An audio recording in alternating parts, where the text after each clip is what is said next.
तो hi friends, आज फिर से मैं आपके लिए लेके आया हूँ एक नया क्वेश्चन। चैप्टर सर्किल से ही अभी हम क्वेश्चंस ले रहे हैं। तो ये एक नया क्वेश्चन मैं आपके लिए लेके आया हूँ। इससे पहले भी मैंने वीडियोस बनाए हैं कुछ क्वेश्चंस पे। आई होप आपको वो पसंद आए होंगे। तो आज का हमारा क्वेश्चन है A B and C D are two parallel chords. मैं यहाँ पे कोड्स लिखना भूल गया था तो मैंने ऊपर अलग से लिख दिया है। A B and C D are two parallel chords of a circle which are on opposite sides of the center such that AB 10 cm, CD 24 cm and distance between AB and CD is 17 cm.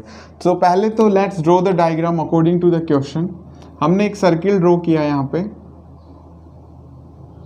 थोड़ा सा मैं इसे dark कर देता हूँ। Okay, ये हमारा एक सर्किल है जिसमें सेंटर हमने क्या लिया है, ओ हमने सेंटर ले लिया। दो कोड्स हैं जो कि अपोजिट हैं और पैरेलल है, अपोजिट है सेंटर के। एक इधर है तो एक इधर है और दोनों पैरेलल हैं। तो एक कोड ये ले लिया हमने, एक कोड हम ये ले लेते हैं। ए बी 10 सेंटीमीटर है तो छोटे वाले को हम ए बी कर देते हैं और सी डी बड़ा वाला 24 सेंटीमीटर और ए बी 10 सेंटीमीटर हम कर देते हैं। उसके बाद हमें दिया गया है distance between A B and C D is 17 centimetre. तो मैं एक मान के चलता हूँ कि इन दोनों के बीच में जो डिस्टेंस है, इस पॉइंट से लेके इस पॉइंट तक जो डिस्टेंस है वो कितनी है, 17 सेंटीमीटर है। ए बी और सी डी एक दूसरे से 17 सेंटीमीटर दूर हैं। ये मेरा क्वेश्चन है और मुझे इसमें क्या फाइंड करना है कि इस सर्किल की रेडियस क्या होगी। तो सबसे पहले क्वेश्चन को स्टार्ट करते हैं और हम इसमें कुछ कंस्ट्रक्शन लिखते हैं। तो उससे पहले मैं लिखता हूँ गिवन मुझे क्या क्या है। मुझे गिवन है अ circle with center O and radius R, two chords AB and CD और AB जो है पैरेलल है CD के and distance between, ये शॉर्ट में between को ऐसे लिखते हैं, distance between AB and CD is 17 centimetre. Okay, अब इस क्वेश्चन में हमें थोड़ा कंस्ट्रक्शन करना पड़ेगा और कंस्ट्रक्शन हम क्या करने वाले हैं, हम क्या करते हैं, हम सेंटर से एक लाइन ड्रॉ करते हैं CD के ऊपर जो कि परपेंडिकुलर हम ड्रॉ कर रहे हैं। तो हमने एक सेंटर से परपेंडिकुलर ड्रॉ किया CD से और जहाँ पे इसने CD को कट किया उस पॉइंट को मैं नाम दे देता हूँ M। सिमिलरली सेंटर से ही AB के ऊपर चले जाते हैं, परपेंडिकुलर यहाँ भी हमने ड्रॉ किया और इस पॉइंट को मैं नाम दे देता हूँ L। तो कंस्ट्रक्शन हमने किया और वो क्या किया, कंस्ट्रक्ट हमने, we have drawn perpendicular from centre on CD and we name this line as OM and similarly on AB it is OL। And after that join A O, ये भी हमारा कंस्ट्रक्शन का ही पार्ट है। हम ए ओ को भी join कर देते हैं और सी और ओ को भी ज्वाइन कर देते हैं। तो मैं इसे कंस्ट्रक्शन के अंदर लिख देता हूँ कि हमने क्या किया है। जो भी आप कंस्ट्रक्शन करते हैं क्वेश्चन में उसे मेंशन ज़रूर करें आपके सॉल्यूशन में। सबसे पहले हम लिख देते हैं जॉइन नहीं आएगा, पहले ड्रॉ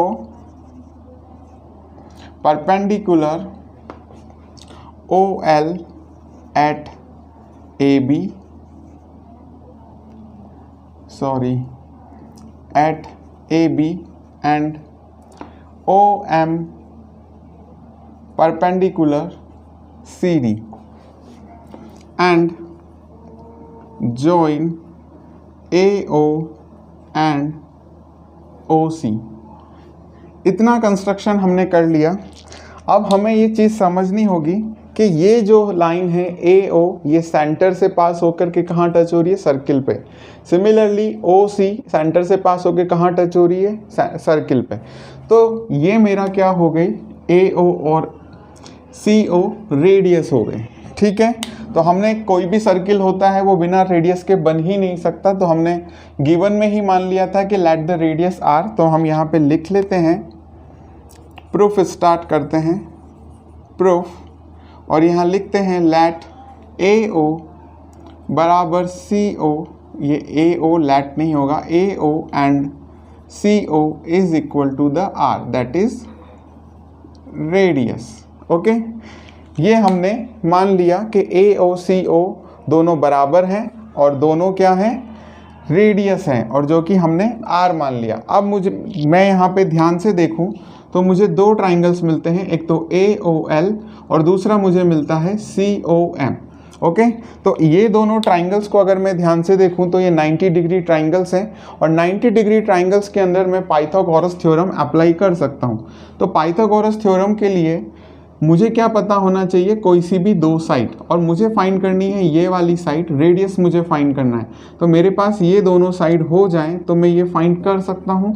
तो सबसे पहले हम उस पर काम करते हैं, और एक थ्योरम हमने पहले पढ़ी हुई है, when a line pass through the centre and when it is perpendicular on the chord then it bisects the chord। तो हमारे पास में ओ एम सेंटर से पास हो रही है, परपेंडिकुलर है कोड सी डी पर, तो ये कोड को बाइसेक्ट कर रही है।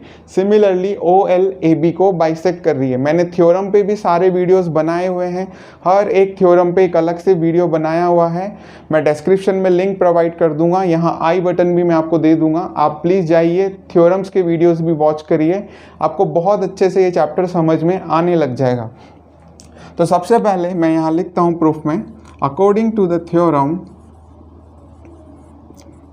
according to the theorem AL is half of AB and CM is half of CD। Half of AB कितना है 10 centimetre, and CM half of CD कितना है 24 सेंटीमीटर। तो यहाँ पे मेरे पास में ये AL आ गया है 5 सेंटीमीटर और CM मेरे पास में आ गया है 12 सेंटीमीटर। तो ये आधा काम मेरा हो गया। मुझे दो साइड्स चाहिए थी पाइथागोरस थ्योरम अप्लाई करने के लिए, एक साइड तो मैं निकाल चुका हूँ। ये हो गया 5 सेंटीमीटर यहाँ तक, और ये हो गया 12 सेंटीमीटर यहाँ तक। अब मेरे को ये साइड भी कहीं से पता लग जाए तो मैं यहाँ से लेके यहाँ तक इसे क्या मान लेता हूँ x। अब चूंकि ये पूरी साइड मेरी 17 सेंटीमीटर है, ये पूरा डिस्टेंस मेरा 17 सेंटीमीटर है, तो अगर मैं OM को x मान लेता हूँ तो ये साइड क्या होगा 17 माइनस x, तो ये मेरा कितना आ गया 17 माइनस x सेंटीमीटर। तो ये भी हम कंसीडर करते हैं, यहाँ पे लिखना पड़ेगा हमें लेट, हमने कितना लिया है OM is equal to x centimetre and OL is equal to 17 minus x centimetre. अब हमारे पास में जो हमें दो साइड्स चाहिए थी वो हैं। ओके, तो अब हम पहले दोनों ट्राइंगल को कंसीडर करते हैं वन बाय वन। तो मैं लिखता हूँ पहले in triangle AOL, in triangle AOL। अब ये क्या है 90 डिग्री एंगल है ये वाला पोर्शन, इसके अपोजिट में जो होगा हाइपोटेनियस होगा, और पाइथागोरस थ्योरम हम अप्लाई करने जा रहे हैं। तो AO मेरा हाइपोटेनियस हो गया, तो AO square is equal to AL square plus LO square. AO मैंने क्या मान लिया है रेडियस मान लिया, यहाँ से AO और CO क्या है रेडियस, जो कि मैंने R वेरिएबल से डिनोट किया हुआ है, यानी कि R स्क्वायर, AL मेरा 5 स्क्वायर और LO मेरा है 17 माइनस x स्क्वायर। तो यहाँ पे हम इसे सॉल्व करते हैं, 5 का स्क्वायर 25 और a माइनस बी का होल स्क्वायर वाली आइडेंटिटी यहाँ पे हम अप्लाई करेंगे। तो 17 का square 289 plus x square minus 34x, और इस इक्वेशन को हम लेके चलते हैं first. Okay, similarly in triangle हम आते हैं COM पर, COM। तो COM में CO मेरा हाइपोटेनियस होगा क्योंकि ये 90 डिग्री एंगल है और इसके अपोजिट हाइपोटेनियस होता है।